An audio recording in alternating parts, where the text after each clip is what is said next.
Hello दोस्तों, तो उम्मीद है कि आप लोग अच्छे होंगे। और आज हम जैसा कि भारतीय राज्य व्यवस्था एक अच्छे पढ़ रहे हैं और उसकी मूलभूत अवधारणाओं को समझ रहे हैं।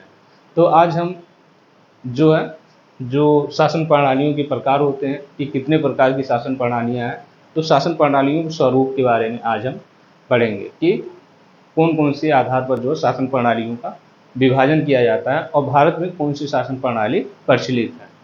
तो आज हम देखेंगे शासन प्रणालियों के रूप। शासन प्रणाली के स्वरूप या प्रकार।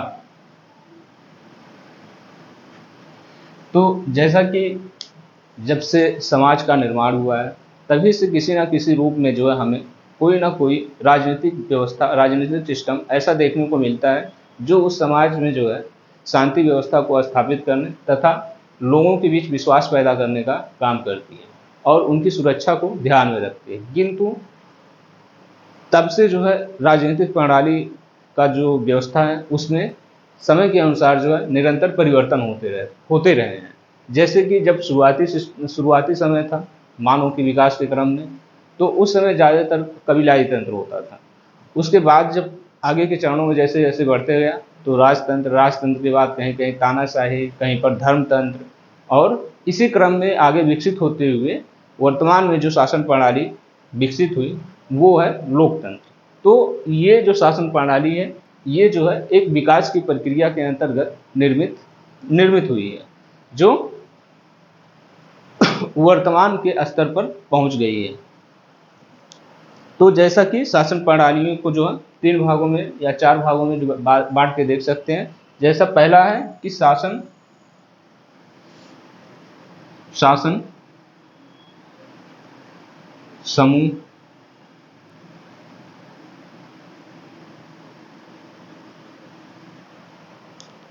शासन समूह में शामिल व्यक्ति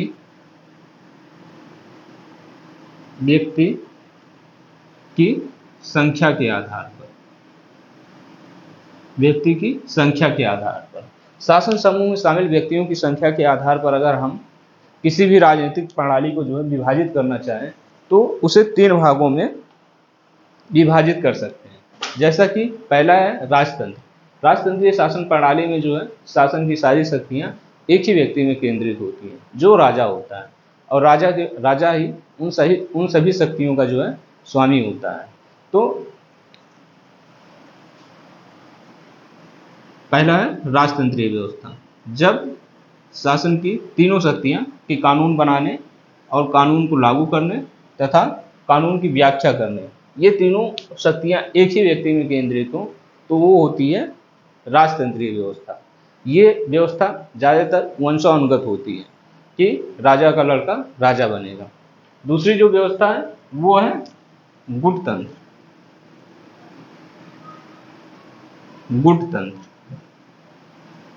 गुटतंत्र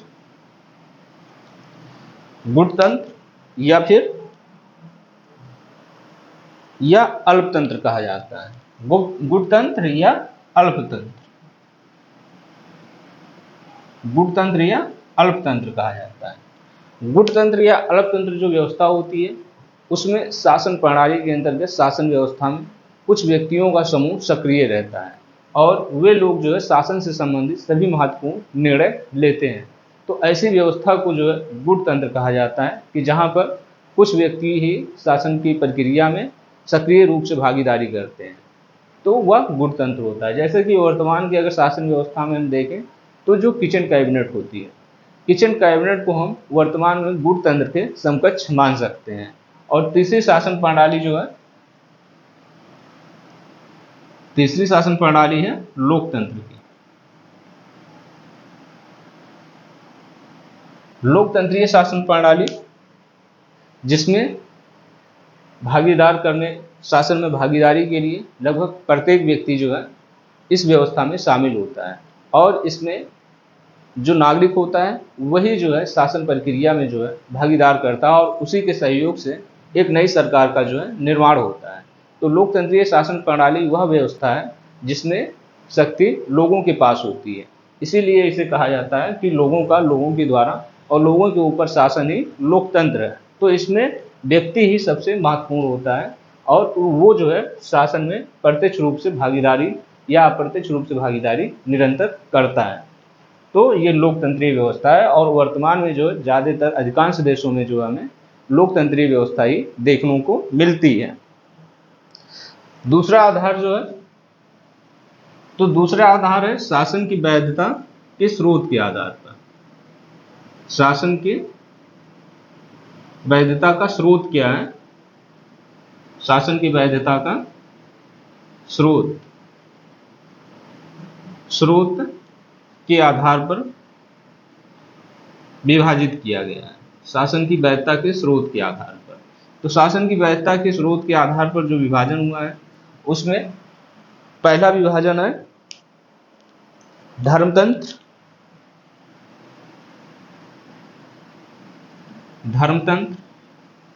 दूसरा राजतंत्र,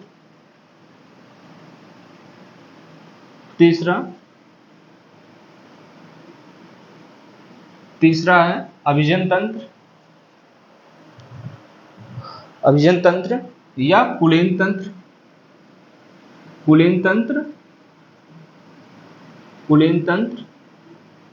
या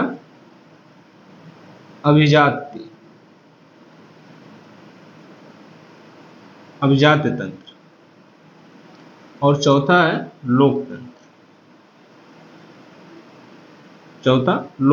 है। तो शासन की वैधता के स्रोत के आधार पर शासन को 4 भागों में बांटा गया है। पहला धर्मतंत्र ऐसा शासन व्यवस्था है जिसमें जो वैधता का आधार है या जो वैधता जो उस शासन व्यवस्था को वैलिड घोषित करती है उसके पीछे धर्म होता है। तो ऐसी शासन व्यवस्था को जो है धर्मतंत्रीय व्यवस्था कहते हैं। जैसा कि हमें प्राचीन समय में कई स्थानों पर या कई साम्राज्यों में जो है धर्मतंत्रीय साक्ष्य दिखाई देते हैं।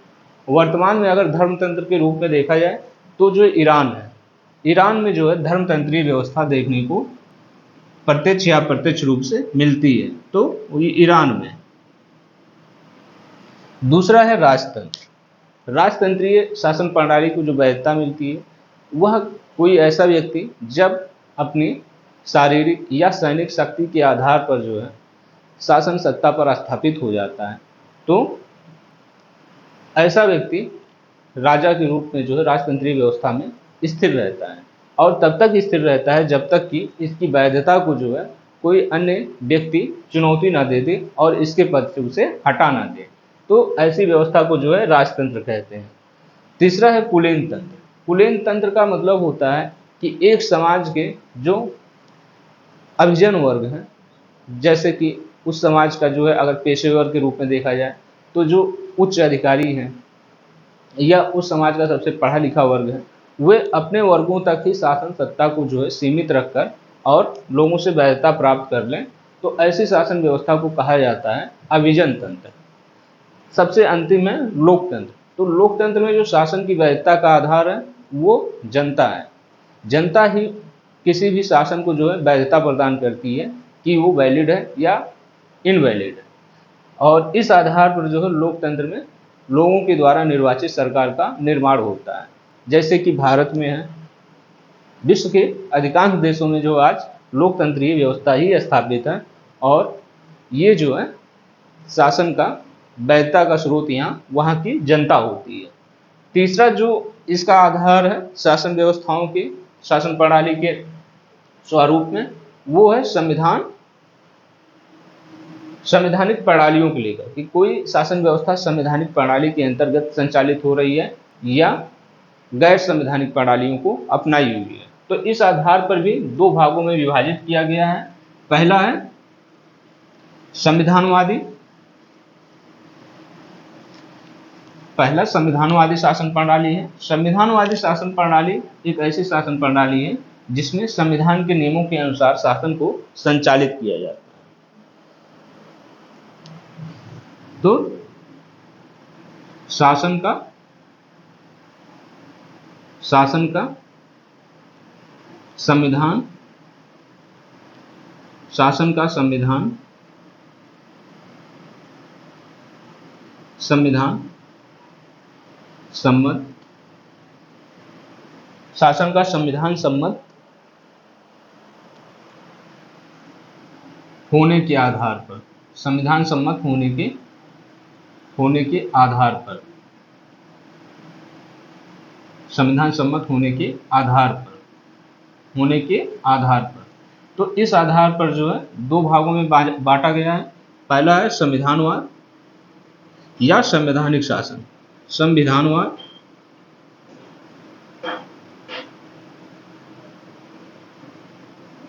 और दूसरा है गैर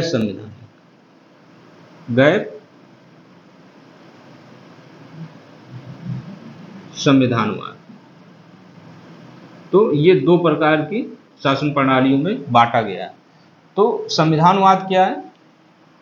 संविधानवाद एक ऐसी शासन प्रणाली है जहां पर शासन की शक्तियों को सीमित किया जाता है, विधि के शासन को स्थापित किया जाता है और प्रत्येक व्यक्ति, चाहे वो वहाँ का कोई सर्वोच्च अधिकारी हो या आम नागरिक, सभी कानून की दृष्टि में एक बराबर होते हैं। तो संविधानवाद की जैसे कुछ प्रमुख लक्षण है। पहला, शासन की शक्ति को जो सीमित करता है, शासन की शक्तियों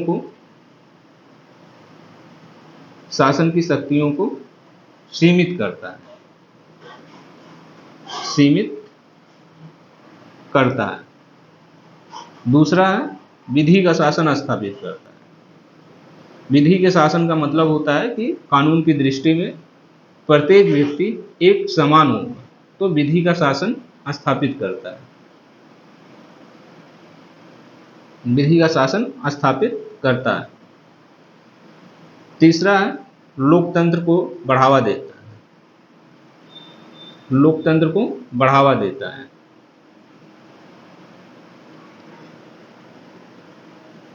लोकतंत्र को बढ़ावा देता है।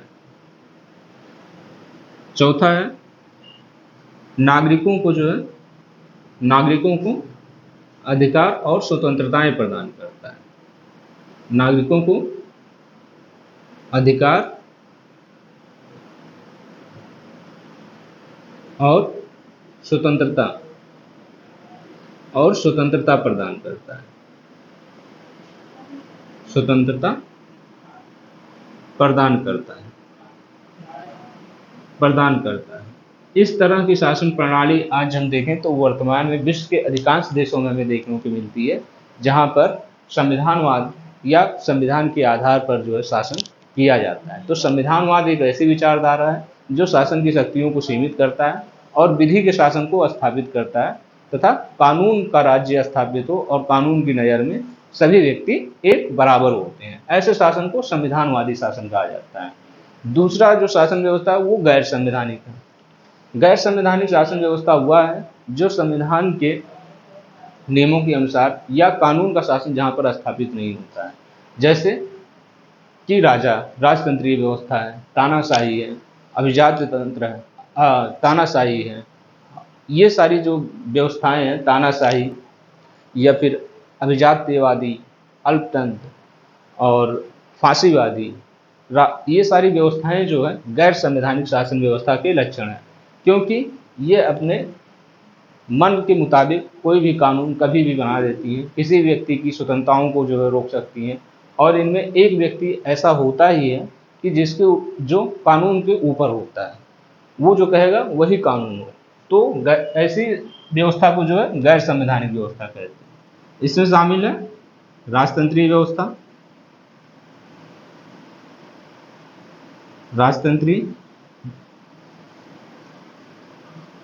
राजतंत्रीय व्यवस्था। दूसरा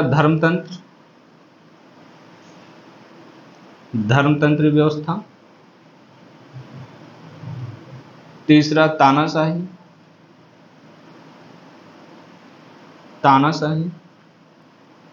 और चौथा है फांसीवादी।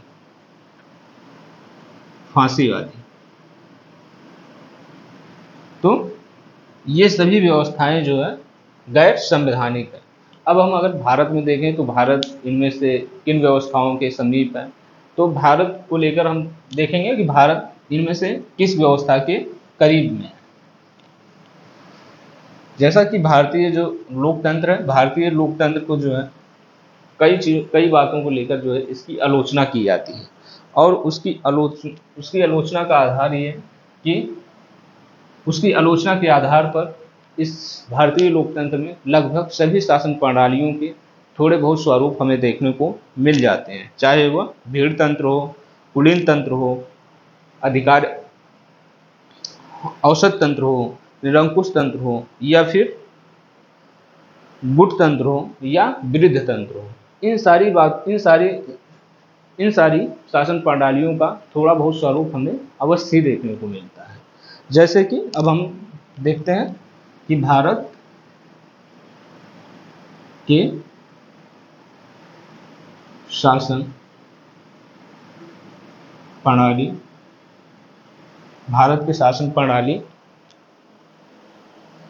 के व्यवहारिक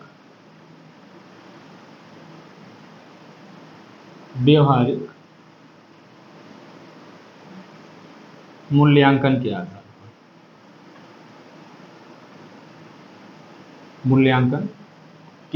आधार पर तो व्यवहारिक मूल्यांकन के आधार पर भारत में हमें सारी शासन प्रणालियां देखने को मिलती हैं, जैसे कि भीड़ तंत्र या मोबोक्रेसी। भीड़ तंत्र, जैसा कि आलोचकों का मानना है कि भारत में लोकतंत्र तो स्थापित है, किंतु भारतीय लोकतंत्र में जो है केवल प्रक्रियाओं को अपनाया जाता है, जबकि यहाँ की जनता ज़्यादातर निरक्षर है, जो धार्मिक उपदेशों इन सारी बातों से प्रेरित होती है। तो इसलिए भारतीय लोकतंत्र को जो है इसकी आलोचना के रूप में भीड़ तंत्र के रूप में बताया जाता है। दूसरा है धन तंत्र।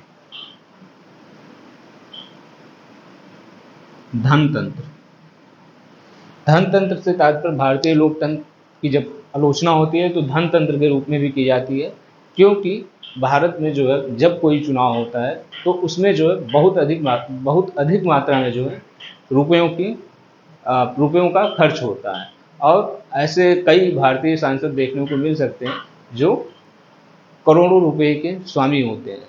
तो इसलिए भारतीय लोकतंत्र को जो है धन तंत्र भी कहा जाता है। तीसरी व्यवस्था औसत तंत्र।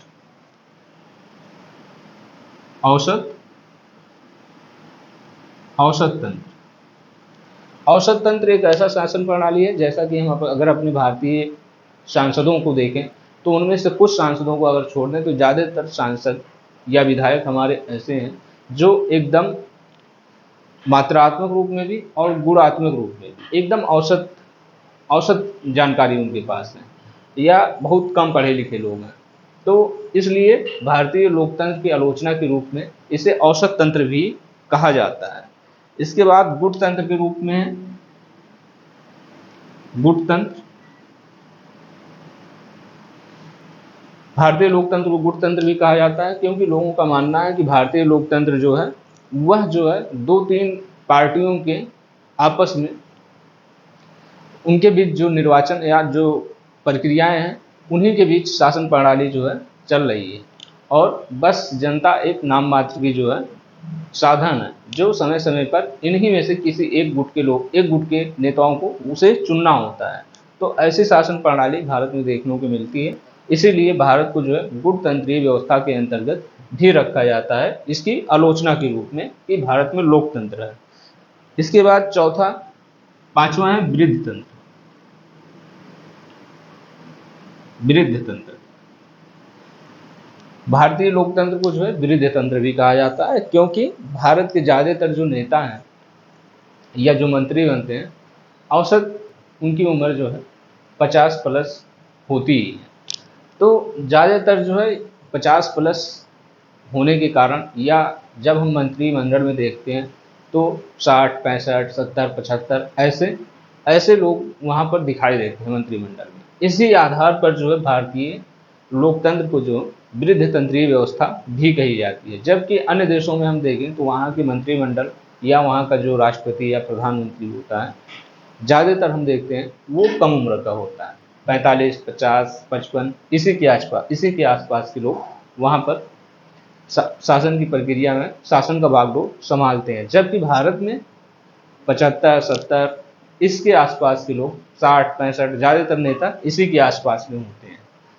और अंतिम में देखेंगे गुट तंत्र। अंतिम में देखते हैं निरंकुश तंत्र। निरंकुश तंत्र,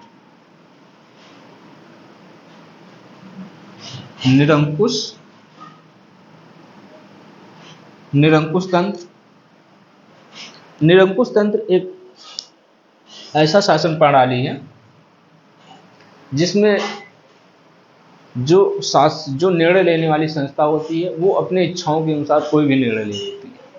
तो निरंकुश तंत्र भारतीय लोकतंत्र में देखने को नहीं मिलता है, क्योंकि भारत में एक लोकतंत्रीय व्यवस्था है और उसके अंतर्गत जो है लोगों के पास ये अधिकार है कि अगर कोई सरकार इस तरह के निरंकुश कार्यों को करे तो उसे अगले 5 साल बाद वो शासन सत्ता से बेदखल कर सकते हैं। इसके साथ ही भारतीय न्यायपालिका जो है वो जो है शासन व्यवस्था को जो है हमेशा नियंत्रित करती रहती है, क्योंकि उसके पास जो न्यायिक पुनरावलोकन की शक्ति है, उसके माध्यम से कोई भी कानून जब संसद बनाती है तो उस कानून की वो समीक्षा कर सकता है और उसके आधार पर अगर वो संविधान सम्मत है तो उस कानून को वैधता प्रदान करेगा, और अगर वो संविधान सम्मत नहीं होगी तो उस कानून को अवैध घोषित कर देगा।